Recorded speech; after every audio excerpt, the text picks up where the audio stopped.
look on either side of the back of the steering wheel, you'll see a hole. Just get a flathead screwdriver and stick the flathead screwdriver into that hole. Give it a bit of a wiggle and you'll sort of feel some resistance and some sort of spring leverage. Once you feel that spring leverage, just sort of wobble the airbag and you'll feel it release. You'll need to do this on both sides and then the airbag should release. Right, as you can see, the airbag has now released. You can see on the back of the airbag there are like sort of two locating pins, and it's those that you can see there with the white sort of plastic things which you're trying to release. So now you want to release the airbag connectors. To do that, you just lift up the orange tab and the connector just pulls away. Right, with the airbag fully removed, you simply want to disconnect the two connectors if you have heated steering wheel, or if you don't, it's just the one airbag connector I've released. So as you can see, the yellow connector is the airbag connector. You just need to release that. Right, on to the next bit. You want to get a socket and a hex. I can't remember the exact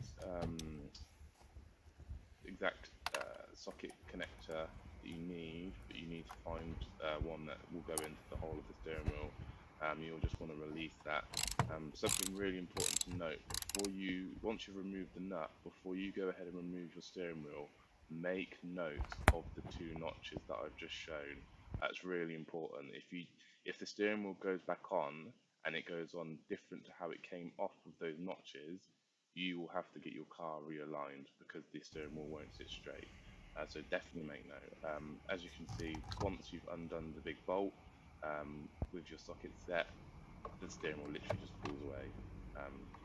To release that plastic cover, simply push a flathead screwdriver into those two holes and the top part of it lifts, and the bottom half of the steering cover is simply held on by 3 screws, 2 as you just saw I just undone, and then one under the switch assembly button, the one that sort of moves the whole assembly up and down, back and forth.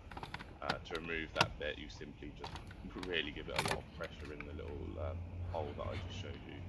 So that's the 3rd screw just underneath. Once those 3 screws are released, if you're just going to replace the clock spring, you can simply leave the clock spring off by doing as I'm showing here. So there's a tab either side of the clock spring. Just get some plastic leverage underneath it as I'm doing. I probably would attack it from both ends, and then once that's done, you see I've sort of managed to push the 2 top off, and at the bottom there are 2 connectors, so you need to undo the yellow connector and the black connector as I'm just showing you there. Now it's simply a case of at the bottom of the clock spring there's one small connector which I'm just going to show you there. So that's just a little connector there, so you just literally need to get a little flat bit of plastic as I'm showing you here, and the whole thing will just literally pop off now because I've done the 2 top connectors and this is the only thing that's holding it on. So as you can see, that's come off quite easy. There you go, that's the clock spring. So that's what you'll be replacing if you're fitting a heated steering wheel. Really easy to do, not too complicated, but if you're doing a heated steering wheel, I highly recommend you replace the whole stalk assembly and the clock spring.